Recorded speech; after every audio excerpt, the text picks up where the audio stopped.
Olá, o assunto hoje é política e nós vamos tratar especificamente das eleições municipais de 2016 e os seus impactos na corrida eleitoral de 18 e mais do que isso, no quadro de governabilidade da administração Temer. As eleições de 16 elas são particularmente importantes por fruto de duas razões principais. A primeira é que ela inaugura uma nova etapa da legislação eleitoral no Brasil. A partir de 2016 estão proibidas doações de empresas privadas para o financiamento político. E essa é uma questão chave. Você acompanha diariamente escândalos de corrupção de natureza político e quase sempre estão de alguma maneira relacionados a financiamento de campanha. No Brasil as campanhas são bastante caras e isso acaba gerando incentivos perversos entre classe política, organização das estatais e alguns grupos privados. E essa é uma dinâmica perversa que a gente precisa alterar se a gente quiser caminhar para instituições mais positivas do ponto de vista do desenvolvimento. Naturalmente, os resultados dessas novas regras elas vão servir como laboratório para que os partidos discutam a reforma política no plano nacional e este vai ser um tema central. Já há, inclusive, no Senado Federal, algumas propostas tramitando nessa direção. Muito provavelmente vão versar sobre a discussão da cláusula de barreira e do financiamento de campanha. Então, se a gente tiver uma eleição de 2016 muito mais fragmentada, com crise das principais legendas, os incentivos para aprovação da reforma política vão ser maiores, porque os partidos vão tentar se proteger desse quadro de crise política.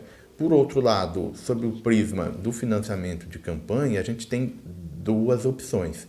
A primeira é caminharmos em direção ao financiamento público da campanha, porque isso garante pelo menos um nível de recursos para os partidos disputarem as eleições, ou um modelo em que traz novamente a empresa privada como doadora e como financiadora do processo político. Então, essas são regras centrais que a partir de 16 nós vamos discutir com profundidade e certamente reforça a importância da competição municipal.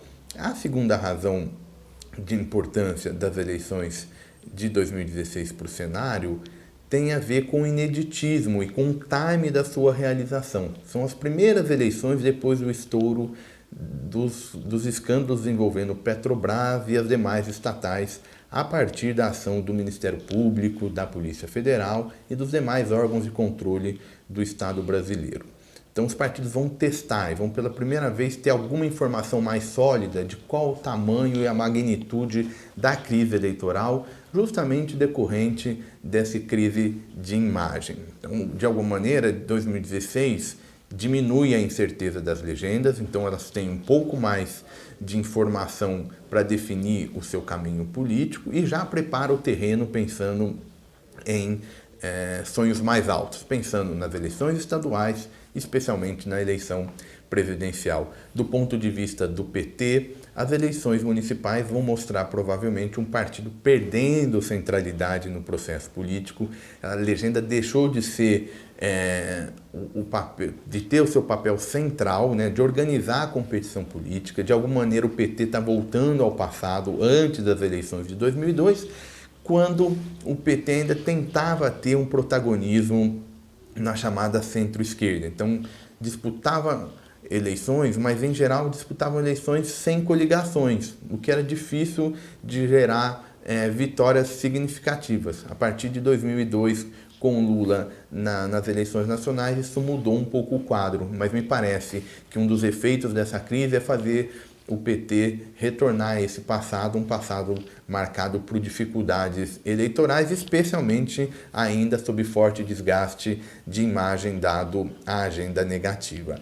Aos olhos do governismo, né, da nova base aliada, o grande desafio é identificar se esse namoro entre PSDB e PMDB vai virar casamento. E se assim o for, a governabilidade do presidente Michel Temer fica mais reestabelecida. A agenda econômica pode ter mais espaço porque há um incentivo único dessas legendas em criarem um projeto comum pensando em 2018. e algumas cidades são particularmente importantes e vão nos dar pista do quão distante está o governismo de lançar um candidato único a presidente. Belo Horizonte e São Paulo, em particular, são bastante relevantes. Belo Horizonte é a cidade do base para o Aécio Neves, né, que é um dos nomes do PSDB. Vocês vão lembrar que nas eleições de 2014 os tucanos sofreram em Minas Gerais, que é o maior colégio eleitoral, é o segundo maior